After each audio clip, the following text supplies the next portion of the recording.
ഉണക്കിയെടുക്കാൻ. ഇഷ്ടപ്പെട്ട് കൈ കൊണ്ട് ചീക എടുക്കേണ്ട ആവശ്യമൊന്നുമില്ല. അപ്പോൾ 1/2 കിലോ ശർക്കര.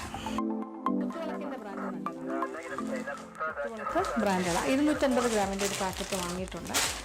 അതാണ് ഒരു കാര്യം. പിന്നെന്താ,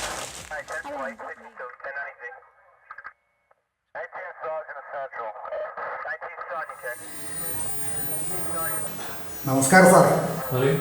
എൻ്റെ പേര് ശശിധരൻ ചാലക്കുന്ന്, ഒരു നാടക പ്രവർത്തകനാണ്. സാർ എന്താണ് പല നാളെ ഇങ്ങനെ ചെയ്യാൻ പാടില്ല സാറേ. ഇവിടെ സ്ത്രീകൾക്ക് മനസമാധാനത്തോടെ നടക്കാൻ പറ്റും. ഇയാൾ റോഡരികിൽ തൂടുന്നതും പബ്ലിക് ടാപ്പിൽ ചന്തി എഴുതുന്നതും ഇതുവരെ സഹിച്ചാണ്.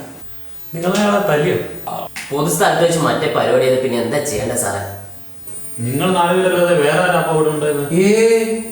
നമ്മൾ 4 പേര് മാത്രമേ ഉണ്ടായിട്ടുള്ളൂ. സ്ത്രീകളാരും അവിടെ ജോലിയില്ല? ഇല്ല സാറേ, ഞാൻ അവിടെ പണിയെടുക്കുന്ന ആളല്ല സാറേ. എല്ലാവരും ചേർന്ന് ഒരാൾ വണ്ടിക്കുന്നപ്പോൾ ഞാനും കൂടി ഇന്ന് കിട്ടും. ഇവരെ പരാതി വെച്ചോ? എന്താ പരാതിയുള്ളത്? ദുർനടത്തക്കാരനും സാമൂഹ്യദ്രോഹിയുമായ ബാസി എന്ന് വിളിക്കപ്പെടുന്ന ഒരാൾ പൊതുസ്ഥലമായ സാമൂഹ്യനീതി വകുപ്പ് ഓഫീസിൽ അതിക്രമിച്ച് കയറുകയും മൂത്രപ്പുരയിൽ വെച്ച് സ്വയംഭോഗം ചെയ്തതായി കണ്ടു.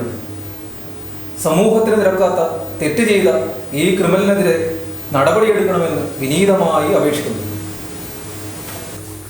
നിങ്ങൾ ആരോ സംഭവം കണ്ടു? ആരും അങ്ങനെ കണ്ടില്ല സാർ. ഞാൻ തൂറാൻ വേണ്ടിയിട്ട് അതിൻ്റെ അകത്തേക്ക് കയറുമ്പോൾ ഇവേ അതിനോട് ഇറങ്ങിപ്പോ ഞാൻ കണ്ട സാറേ. ക്ലോസറ്റിൻ്റെ അകത്തും അതിൻ്റെ പുറത്തും എല്ലാം ഉണ്ടായിരുന്നു സാറേ. അതെന്താ കക്കൂസിൽ വെള്ളമില്ല? സാറേ, അതിനെ പ്യൂണ് 2 ആഴ്ച ലീവാ. ഒരു പ്ലംബറെ തേടി പിടിക്കണം എന്ന് പറഞ്ഞിട്ട് കേടൊന്നും കിട്ടിയില്ല. മാത്രമല്ല സാറേ, മോട്ടറും കേടാപ്പാ. അപ്പൊ നിങ്ങളാരോ ടോയ്ലറ്റ് ഉപയോഗിക്കില്ലേ? ഞാൻ പോയി വന്നതിന് ശേഷമാണ് സാറേ ഇവര് മറ്റേ പരിപാടി കാണിച്ചത്. എനിക്ക് വേണ്ടി ഇയാൾ പോയതാണ് സാറേ. അപ്പോ വെള്ളം വേണ്ടേ? സാറേ, അതിലൊരു ശീലായി പോയി. സാറിന് ശീലമില്ലാത്തോണ്ടല്ലേ.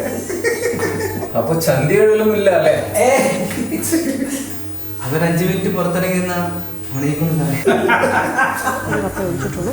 അപ്പോൾ ഇപ്പം നല്ല അത് മാത്രമല്ല സാറേ, വൈകുന്നേരം വീട്ടിലെത്തിയാലേ വൃത്തിയാക്കി ഇഷ്ടംപോലെ സമയമുണ്ടല്ലോ. അതെ സാറേ.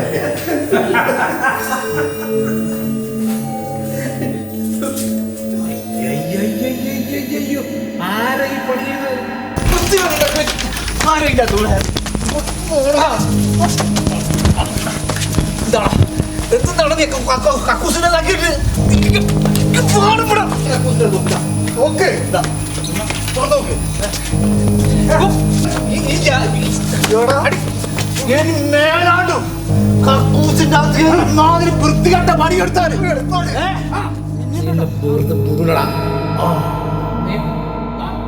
എന്നാ നിങ്ങളൊന്ന് പുറത്ത്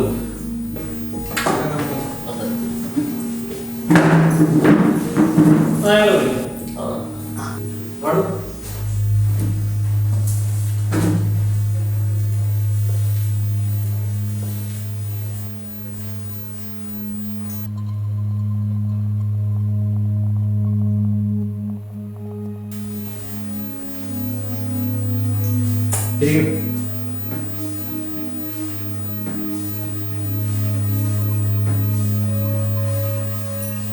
തന്റെ വീട് എവിടെയാ? വീടില്ല. കുറ്റം ചെയ്തത് സമ്മതിക്കുന്നുണ്ടോ? സമ്മതിക്കും.